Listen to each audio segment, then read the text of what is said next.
The Joe Rogan Experience. So I don't say I believe in gravity. You would think I was crazy if I said, it would be a crazy thing to say, like, I believe there's gravity. There is gravity. It's testable. It works. But what do you always hear when people are like, if you want to succeed, what do? You believe in yourself. And it's like, wait, what do you mean believe in yourself? I am a self. Why do I have to believe in it, right? So that... It's a clunky way of saying self-doubt is crippling. Well, the self-doubt, rejection, I hate myself, I love myself, all these things have within it this concept of the self. And a lot of folks have not spent much time really exploring, like, well, what is the self? Like, what is my particular self? And I think it kind of reminds me of when we were Sasquatch hunting. The self, or the many people's self is very similar to Bigfoot. Yeah. It's a thing that they imagine that there's signs of, but they've never really quite seen the Bigfoot, Right. But, remember the feather in the trail. It's a gift. It means he likes you. Yeah. They would think that Sasquatches were taking and leaving gifts, taking their gifts and leaving their own gifts, swapping gifts. Yeah. And they believed it. They believed it. They believed it the same way people believe in a religion, Yeah. I had a friend, and she was a Mormon. I've told the story before, so forgive me if you've heard it. She was a Mormon, but I think it's important. And she was a devout her whole life, and then the family just fell out of it. And then they started realizing, like, they started going into the history of it, and they started thinking it was preposterous. It was right around when Book of Mormon was coming out, too. That hilarious musical. I didn't see it. It's great. It's really good. But she was really honest about it. She was like, the problem is, like, growing up in that fundamentalist background, it makes me very susceptible to, like, healers and, like, psychics and clairvoyants and bullshit artists, spiritual people. She's like, I get sucked into bullshit. And she was, like, almost kind of upset. Yeah. I mean, no, not almost. Like, she was kind of upset, but, like, perplexed. Like, how do you rewire yourself when you've been trained to believe that a 14-year-old boy in 1820 found golden tablets that contained the lost work of Jesus, and that all the Native Americans were the lost tribe of Israel? My God. I mean, that's the story, right? A 14-year-old boy. He had a magic rock. He was the only one who could read it. It's crazy. She started looking into it. And she's out. Gone. Gone. And that's sad too, man, because, like, if you could take some, like, basic tenets, which are true and not based on, it kind of reminds me of, like, you hear someone, he's taking ayahuasca, and he comes to you, and he's got a profound message that came to him from some mythological creature. A dragon, a butterfly has told him some kind of profound fucking thing.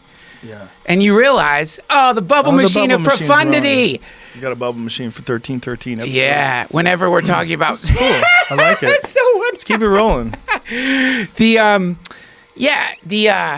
So, Don't get caught up in popping them, though. I know, that's a problem of getting too high. You're like, fuck talking. What do we do? Let's just pop bubbles. Let's let the bubbles fly. But you know what I'm saying? It's like, for them to really, like, take in the basic wisdom they got from the mythological creature, they needed a mythological creature. The mythological creature said something to them along the lines of, you need to love yourself more. You need to give more to your community, whatever the message is. But if your Uber driver said that to you, it wouldn't get through because it wasn't, like, phosphorescent. It didn't have multiple heads. So similarly with these religions, what happens is you do get some real transcendent wisdom that's sort of timeless mixed in with it, and then the people, because they realize, like, oh my God, it was kind of a fairy tale, they also reject the good stuff inside of it. And that, to me, is the big tragedy of any kind of fundamentalist, literalist interpretation that's being forced on people,